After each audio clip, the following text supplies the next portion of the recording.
Assalamualaikum warahmatullahi wabarakatuh. Yang kami hormati Bu Dr. Karimatul Hasanah SHI MSI selaku dosen pengampu mata kuliah Hukum Ekonomi Syariah di Indonesia, dan yang kami banggakan teman-teman kelas Hukum Keluarga Islam A. Pada video kali ini, kami akan mempresentasikan materi mengenai hukum lembaga keuangan syariah di Indonesia. Sebelum masuk ke dalam materi, izinkanlah kami untuk memperkenalkan diri terlebih dahulu. Perkenalkan, kami dari kelompok 8 dengan saya Yudi Pratama NIM 119004, kemudian Ania Salama NIM 119019, dan Novi Alfiani NIM 119033. Untuk mempersingkat waktu, langsung saja kita masuk ke dalam materi. Yang pertama yaitu subbab mengenai hukum lembaga keuangan bank. Jadi, menurut pasal 1 Undang-Undang Pokok Perbankan Nomor 14 Tahun 1967 menyatakan bahwa bank adalah lembaga keuangan yang usaha pokoknya memberikan kredit dan jasa-jasa dalam lalu lintas pembayaran dan peredaran uang. Sedangkan untuk lembaga keuangan adalah semua badan yang melalui kegiatan-kegiatannya di bidang keuangan menarik uang dari bank dan menyalurkannya ke dalam masyarakat. Istilah bank sendiri secara bahasa berasal dari bahasa Itali, yaitu banca, yang berarti meja yang digunakan oleh para penukar uang di pasar. Jadi, secara definisi, lembaga keuangan bank adalah keuangan yang memberikan fasilitas dan jasa perbankan bagi masyarakat, baik dalam penyimpanan, pembayaran, dan pemberian dana. Selanjutnya, fungsi dari lembaga keuangan bank sendiri yang pertama yaitu sebagai tempat untuk penitipan atau penyimpanan uang. Dalam fungsi ini, penyimpanan uang dibagi dalam 3 bentuk. Yang pertama yaitu rekening, deposito berjangka, dan tabungan.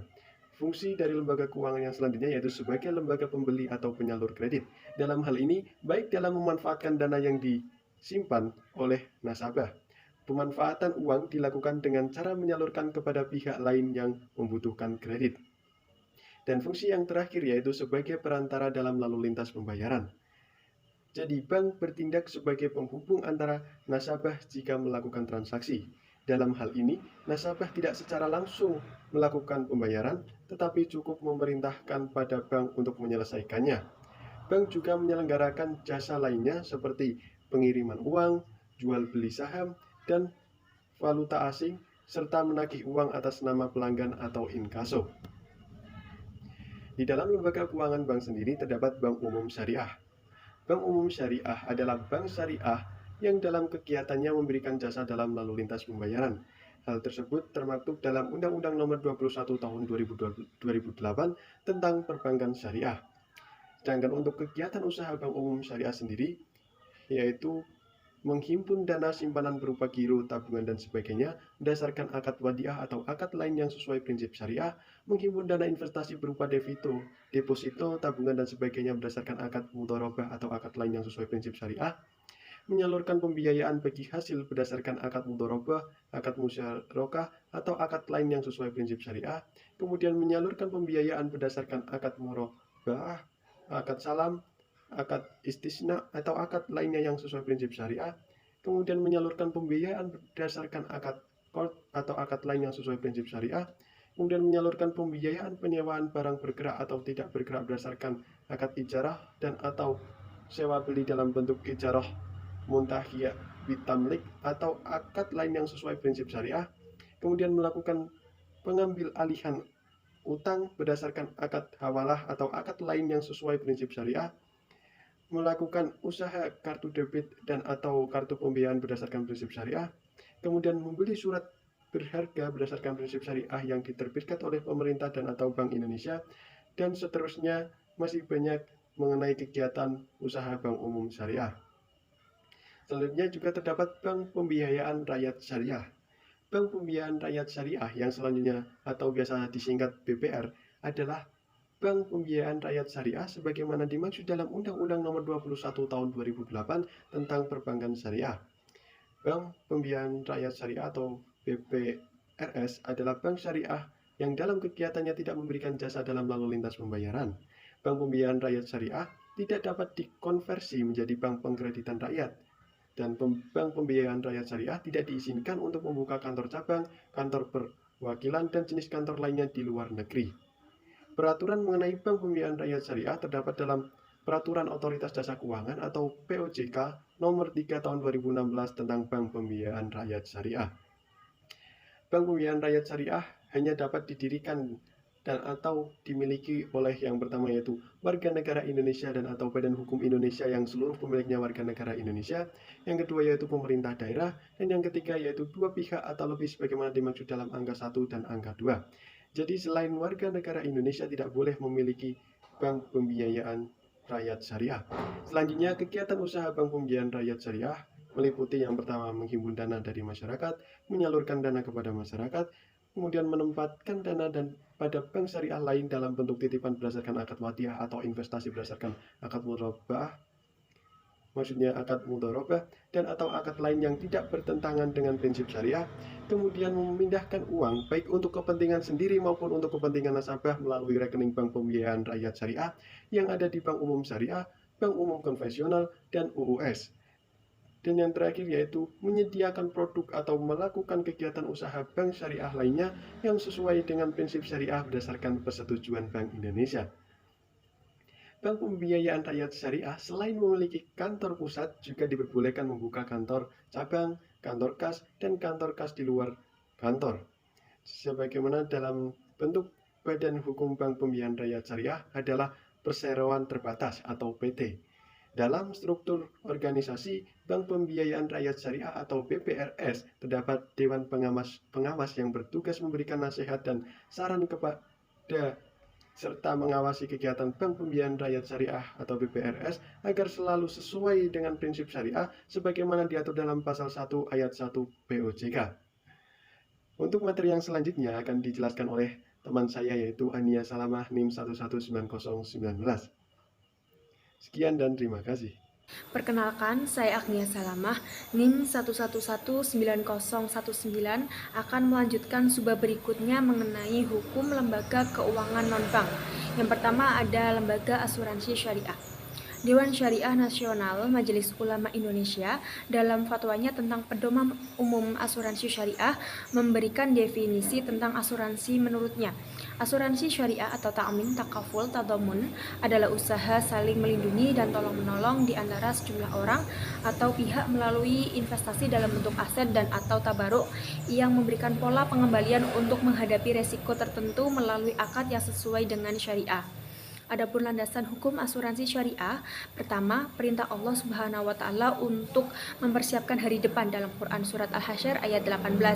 Kedua, firman Allah Subhanahu wa taala tentang prinsip-prinsip bermuamalah dalam Quran surat Al-Maidah ayat 1 dan Quran surat An-Nisa ayat 58. Ketiga, perintah Allah untuk saling bertanggung jawab dalam hadis riwayat Bukhari dan Muslim.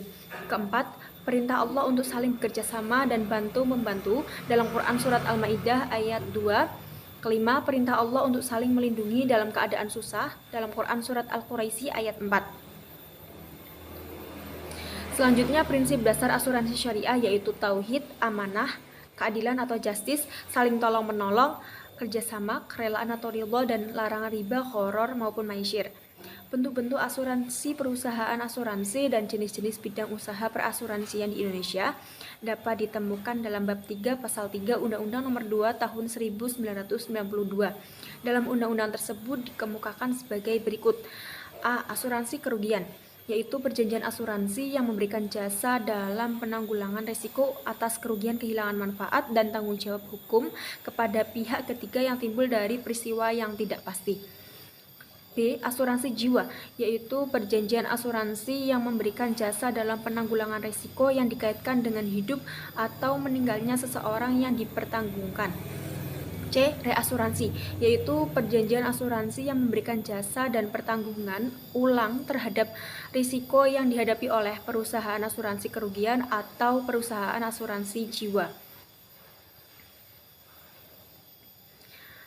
Selanjutnya, dalam akad asuransi syariah itu ada akad yang dilakukan antara peserta dengan perusahaan terdiri atas akad ijarah dan akad tabaruk. Akad ijarah yang dimaksud dalam ayat 1 adalah mudharabah, sedangkan akad tabaruk adalah hibah.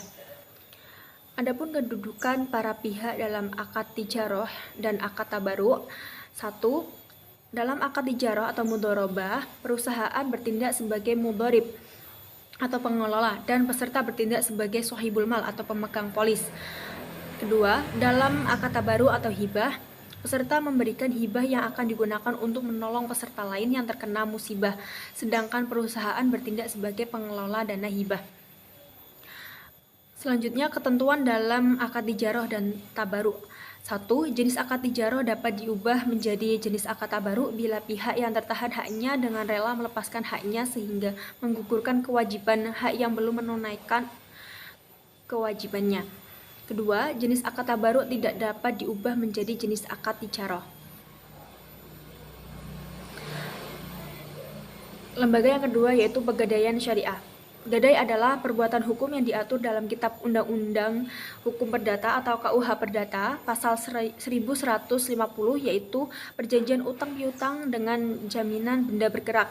Adanya jaminan tersebut agar barang-barang yang menjadi objek jaminan itu dapat berada di bawah kekuasaan pemegang gadai. Tugas pokok pegadaian adalah memberikan pinjaman kepada masyarakat atas dasar hukum gadai. Pegadaian syariah dilaksanakan berdasarkan pada ketentuan hukum Islam, yaitu Al-Quran dan Hadis, serta fatwa Dewan Syariah Nasional Majelis Ulama Indonesia. Kegiatan gadai syariah merupakan suatu gejala ekonomi yang baru lahir semenjak regulasi Undang-Undang Nomor 7 Tahun 1992. Dalam fatwa DSN menyatakan bahwa pinjaman dengan menggadaikan barang sebagai jaminan utang dalam bentuk rahan diperbolehkan dengan ketentuan sebagai berikut. A. Murtahin atau penerima barang mempunyai hak untuk menahan marhun atau barang sampai semua utang rahin yang menyerahkan barang itu dilunasi. B. Marhun dan manfaatnya tetap menjadi milik rahin. Pada prinsipnya, marhun tidak boleh dimanfaatkan oleh murtahin kecuali seizin rahin dengan tidak mengurangi nilai marhun dan pemanfaatannya, yaitu sekedar pengganti biaya pemeliharaan perawatannya. C. Pemeliharaan dan penyimpanan marhun pada dasarnya menjadi kewajiban rahin, namun dapat dilakukan juga oleh murtahin, sedangkan biaya dan pemeliharaan penyimpanan tetap menjadi kewajiban rahin. D. Besar biaya administrasi dan penyimpanan marhun tidak boleh ditentukan berdasarkan jumlah pinjaman. E. Penjualan marhun. Sekian dari saya, selanjutnya akan diterangkan oleh Mbak Novi Alfiani. Perkenalkan, nama saya Novi Alfiani, NIM 1119033. Di sini saya akan menjelaskan materi tentang pasar modal syariah. Pasar modal adalah suatu tempat bertemunya para penjual dan pembeli saham untuk melakukan suatu transaksi dalam rangka memperoleh modal.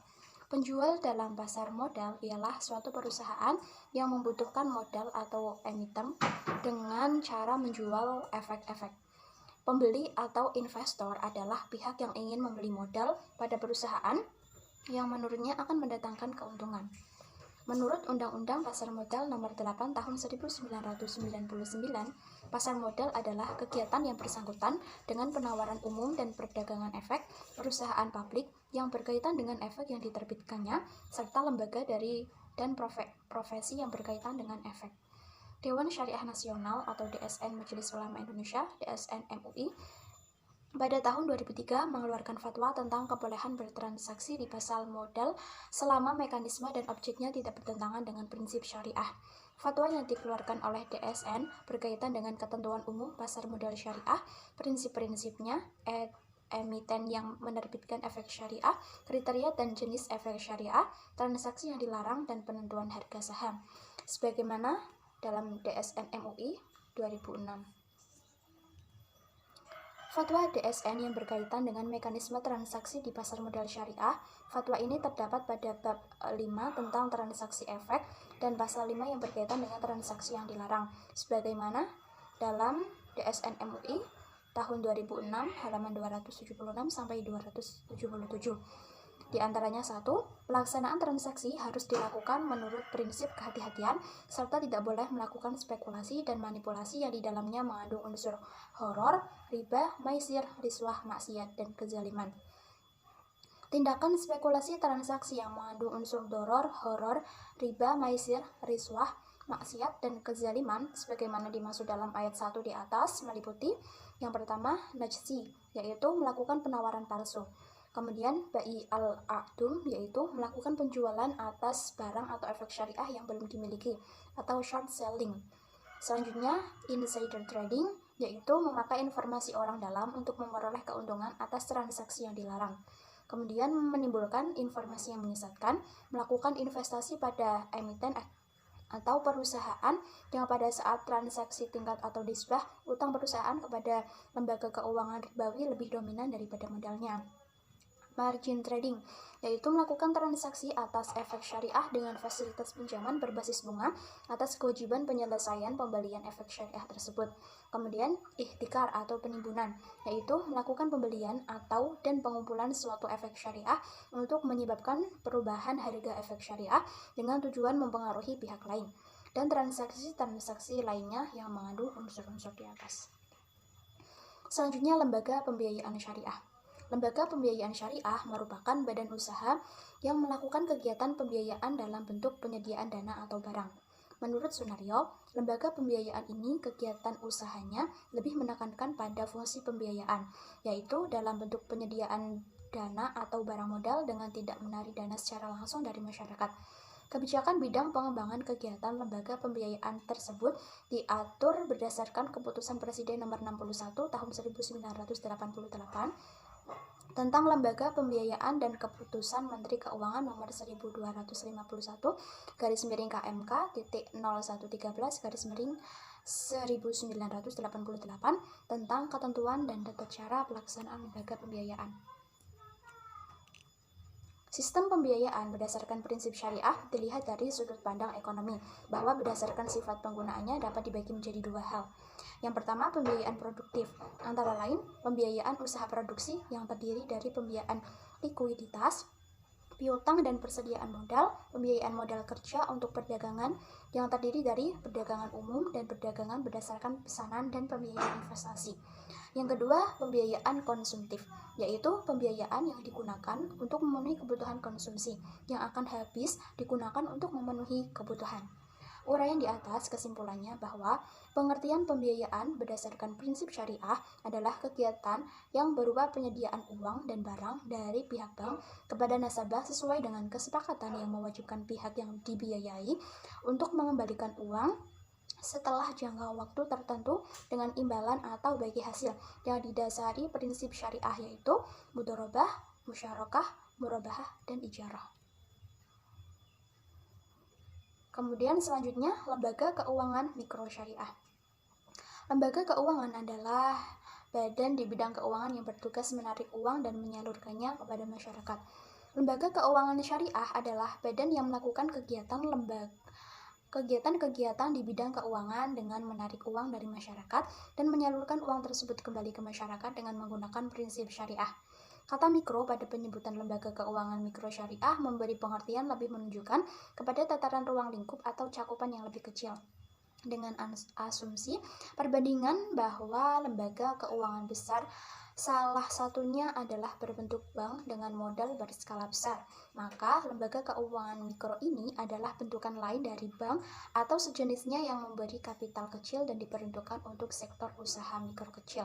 Dalam pengertian ini dapat dikategorikan ke dalamnya yaitu Baitul Mal wat Tamwil, Koperasi Syariah, dan Bank Perkreditan Rakyat Syariah atau BPRS.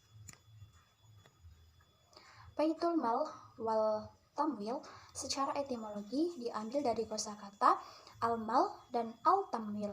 Al-mal berarti harta kekayaan, sedangkan at-tamwil berarti pertumbuhan harta itu sendiri yang sama-sama berasal dari kata mal.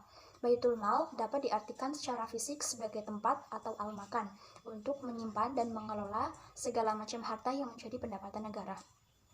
Kemudian koperasi syariah mempunyai kesamaan pengertian dalam kegiatan usahanya yang bergerak di bidang pembiayaan, investasi, dan simpanan sesuai pola bagi hasil syariah, atau lebih dikenal dengan koperasi jasa keuangan syariah. Sebagai contoh, produk jual beli dalam koperasi umum diganti namanya dengan istilah murabahah. Selanjutnya, Bank Perkreditan Rakyat Syariah atau BPRS menurut Undang-Undang Perbankan Nomor 7 Tahun 1992 adalah lembaga keuangan yang menerima simpanan hanya dalam bentuk deposito berjangka tabungan dan atau bentuk lainnya yang dipersamakan dengan itu dan menyalurkan dana sebagai usaha BPR yang operasinya menggunakan prinsip-prinsip syariah. Sekian presentasi dari kelompok kami. Wassalamualaikum warahmatullahi wabarakatuh.